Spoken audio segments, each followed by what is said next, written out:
দিহিংখন বাঢ়িছে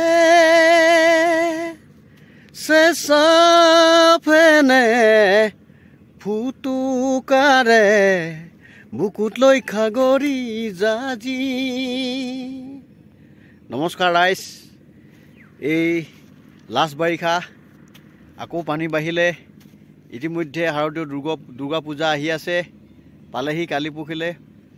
আজি আৰু কালি খুব পানী বাঢ়ি আছে ৰাইজ, শেষৰ বান। গতিকে আপোনালোককো অকণমান নদীখন দেখুৱাইছোঁ টিপটপ। হেনো অহা বতৰত চেনাই তই নাযাবি, নালাগে বাণিজ্যৰ ধন। দিহিংখন বাঢ়িছে চেঁচা ফেনে